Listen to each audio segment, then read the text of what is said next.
આવનાર સમયમાં સ્થાનિક સ્વરાજ્યની ચૂંટણીઓ આવી રહી છે.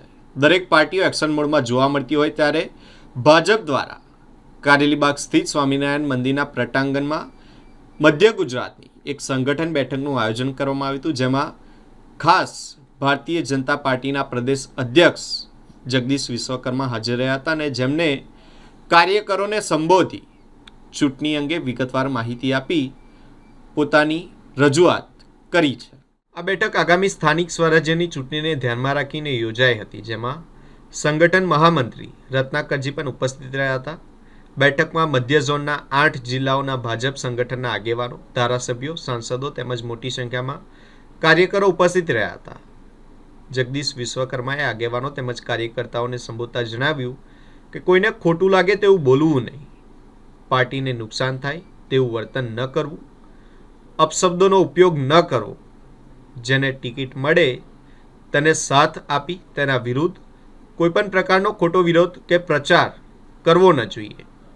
આ બેઠકમાં તમામ પાલિકા, મહાનગરપાલિકા અને જિલ્લા પંચાયતના કાર્યકરો ઉપસ્થિત રહ્યા હતા અને સંબોધતા કહ્યું કે ભાજપ વધુમાં વધુ બેઠકો જીતે તે માટે કાર્યકર્તાઓને સંગઠન મજબૂત બનાવવાનો સંદેશ આપવામાં આવ્યો છે. આજે ગુજરાત પ્રદેશ ભારતીય જનતા પાર્ટીની મધ્ય ઝોનની ચૂંટણી વિષયક લઈને બેઠક યોજવામાં આવી હતી.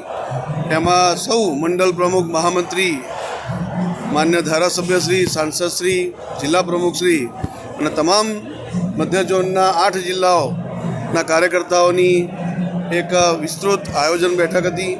તેમાં આગામી જે સ્થાનિક સ્વરાજની ચૂંટણીઓ આવી રહી છે એ સ્થાનિક સ્વરાજની ચૂંટણીઓમાં કેવી રીતે આગળ વધવું એની યોજના અને આયોજન એ સૌ પ્રદેશ અધ્યક્ષ શ્રી માન્ય જગદીશભાઈ વિશ્વકર્મા સાહેબે માર્ગદર્શન આપ્યું છે. એ જ પ્રમાણે માન્ય પ્રભારી મહામંત્રી શ્રી હિતેન્દ્રસિંહજીએ માર્ગદર્શન આપ્યું છે.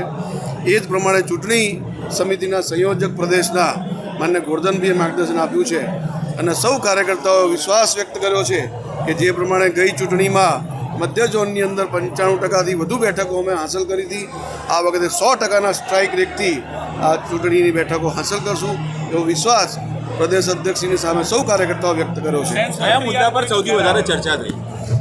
પ્રદેશ અધ્યક્ષનું માર્ગદર્શન હતું.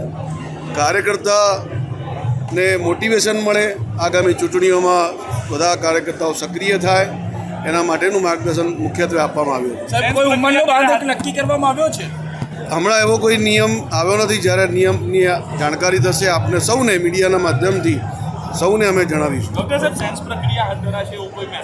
ટૂંક સમયમાં જ્યારે ચૂંટણીની જાહેરાત થશે સાથે જ નિરીક્ષકોની પણ નિમણૂક થઈ ચૂકી છે અને જિલ્લા વાઇઝ દરેક જિલ્લામાં જેમ જરૂર છે એ પ્રમાણે નિરીક્ષકો પણ મોકલવામાં આવશે. સેન્સ પ્રક્રિયા પણ કરવામાં આવશે. ઉમેદવારે પોતાની એક ફોર્મેટમાં ફોર્મ ભરીને પાર્ટીને જમા કરાવવું પડશે અને પછી એની પ્રક્રિયા જે છે એ આગળ વધશે. વડોદરામાં અમે લક્ષ્યાંક રાખ્યો છે 76 સીટ છે, 76 જીતવાનો લક્ષ્યાંક વડોદરા મહાનગરે રાખ્યો છે.